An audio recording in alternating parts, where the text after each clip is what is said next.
Disclaimer.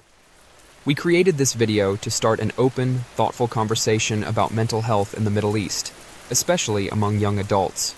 We rely on regional data, ongoing public discourse, and the real-life experiences of young people. We treat this topic with care and respect. However, we do not provide psychological advice or clinical services in this video. If you are facing mental health challenges, we encourage you to reach out to a qualified mental health professional. Taking care of your mental health is a powerful and courageous step. Depression affects almost 1 in 3 Middle Easterners right now. According to recent polls, around 35% of people deal with chronic stress, and nearly 29% of the population battles with depression. These numbers represent millions of people quietly struggling with anxiety and hopelessness. In the Middle East, mental health is now a significant issue of concern. Global patterns and local changes have brought the problem to the forefront. Professionals and young people are actively facing stigma and supporting improved mental health treatment systems. Among the main obstacles to mental health care is stigma. Many Middle Eastern civilizations misinterpret mental illness and link it with guilt. People often see it as a personal failure rather than a legitimate medical condition. Most of the region's nations also suffer from a severe lack of qualified professionals. In certain areas, less than 0.5 psychiatrists exist per 10,000 persons. Governments and healthcare providers rarely allocate enough funding to mental health and often concentrate resources in metropolitan areas, leaving rural communities underserved. Constant strife all around the area adds layers of trauma. Emotional weight resulting from war and forced displacement lingers long after the violence stops. Many survivors sadly never get therapy or a proper diagnosis. Societal and cultural expectations shape people's reactions to mental health problems.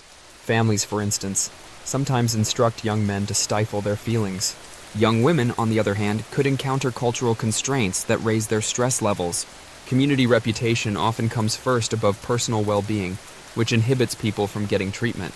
Unemployment strains the economy worldwide. The Middle East has some of the highest young unemployment rates worldwide.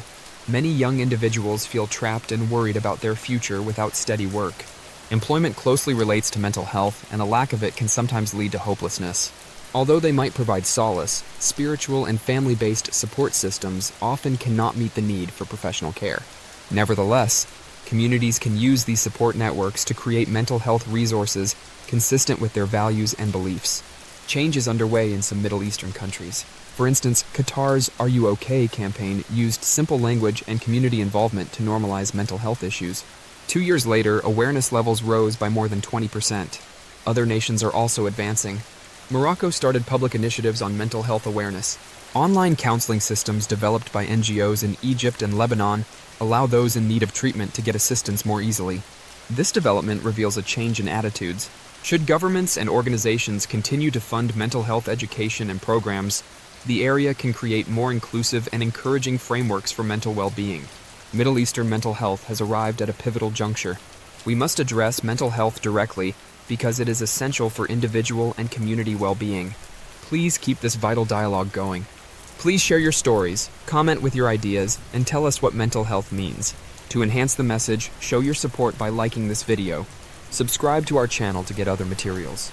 Please share this video with anyone who might find it helpful. Working together, we can shatter the silence and foster an empathetic, aware, and caring society.